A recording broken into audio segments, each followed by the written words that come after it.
जय जय राम कृष्ण हरी.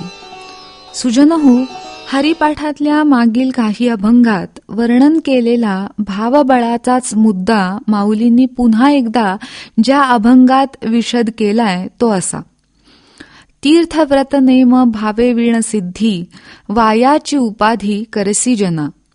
भावबळे आकळे येरवी नाकळे, करतळी आवळे तैसा हरी. पारियाचा रवा घेता भूमीवरी, यत्न परोपरी साधन तैसे.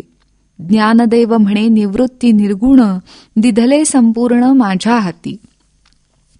तीर्थयात्रा, व्रतवैकल्य इत्यादी धर्मनिर्देशित गोष्टी या मनुष्याच्या आत्मोन्नतीसाठी असल्या तरी ही सगळी बाह्यांगाची साधनं आहेत. शिवाय या बहुतांश गोष्टींना पुरेसा वेळ, शारीरिक आर्थिक अनुकूलता इत्यादीची आवश्यकता असतेच, तेव्हाच त्या काही अंशी साध्य होतात.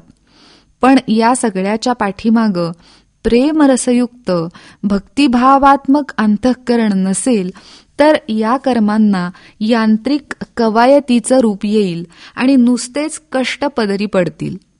स्वतः भगवान गोपालकृष्णांनी गीतेत म्हटलंय, पत्रम पुष्पम फलम तोयम यो मे भक्त्या प्रयच्छति तदहम भक्त्युपह्यंतम अश्नामी प्रयतात्मनः. अर्थात शुद्ध भक्तिपूर्वक एखादं पान, फूल, अगदी अल्पसं जल देखील भगवंताच्या सेवेत त्याच्या चरणी अर्पण केलं तरी त्या प्रेमभावनेचा आदर करून भगवंत सहर्षती सेवा स्वीकारतात. ज्ञानाच्या दृष्टीने पाहायला गेलं तर हे संपूर्ण ब्रह्मांडच ज्यानं केवळ आपल्या संकल्पमात्रांनी निर्माण केलं, त्या जगाच्या मालकाला आपण वेगळं स्वतःचं असं काय देणार? म्हणून भक्त काय आणि किती प्रमाणात देतो यापेक्षा तो प्रेमभावनेनी, समर्पण वृत्तीने देतोय याचा ईश्वराला आनंद असतो. श्री गोंदवलेकर महाराज म्हणतात, देवाला सर्व देण्यापेक्षा स्व अर्पण करावं. स्व अर्थात मीपणा म्हणजे शरणागत भक्तिभाव हाच त्याला देता येण्यासारखा आहे. रामायणातलं माता शबरीचं उदाहरण आपल्याला आठवेल. तपस्विनी शबरीजींनी आयुष्याच्या अंतिम क्षणापर्यंत भगवंताची प्रेमपूर्वक वाट पाहिली. श्रीरामनामाच्या पुण्यसंचयामुळं त्यांना नवविधा भक्ती सिद्ध झाल्या. सेवा आणि प्रेमाच्या त्या मूर्तिमंत भक्तांनी अर्पण केलेली लौकिकदृष्ट्या उष्टी बोरं देखील प्रभूंनी मोठ्या कौतुकाने भक्षण केली.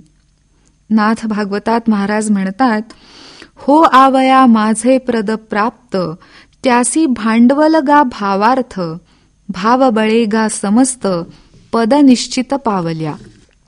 एखाद्यानी हातावर आवळा ठेवावा, तो जसा स्पष्ट दिसेल, त्याची अनुभूती यायला इतर काही नको, इतका तो भगवंत स्पष्टपणे केवळ भावबळाच्या जोरावर अनुभवाला येतो. त्यासाठी उगाचच अन्य खटाटोपाची गरज पडत नाही. किंबहुना एरवी तो भावबळाशिवाय कळणारच नाही असं माऊली सांगतात. पाऱ्याचे कण भूमीवर सांडले तर ते गोळा करण्यात जसे आत्यंतिक श्रम होतात, तरी तो पारा संपूर्णतः हाती येतच नाही.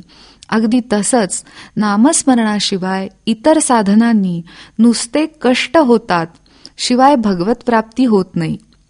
शेवटच्या चरणात श्री ज्ञानेश्वर महाराज त्यांचे गुरु श्री निवृत्तीनाथांच्या चरणी विनीत होऊन सांगतात की हे निर्गुणाचं संपूर्ण ज्ञान माझ्या परमदयाळू सद्गुरुरायांमुळे माझ्या हाती आलं. जय जय राम कृष्ण हरी.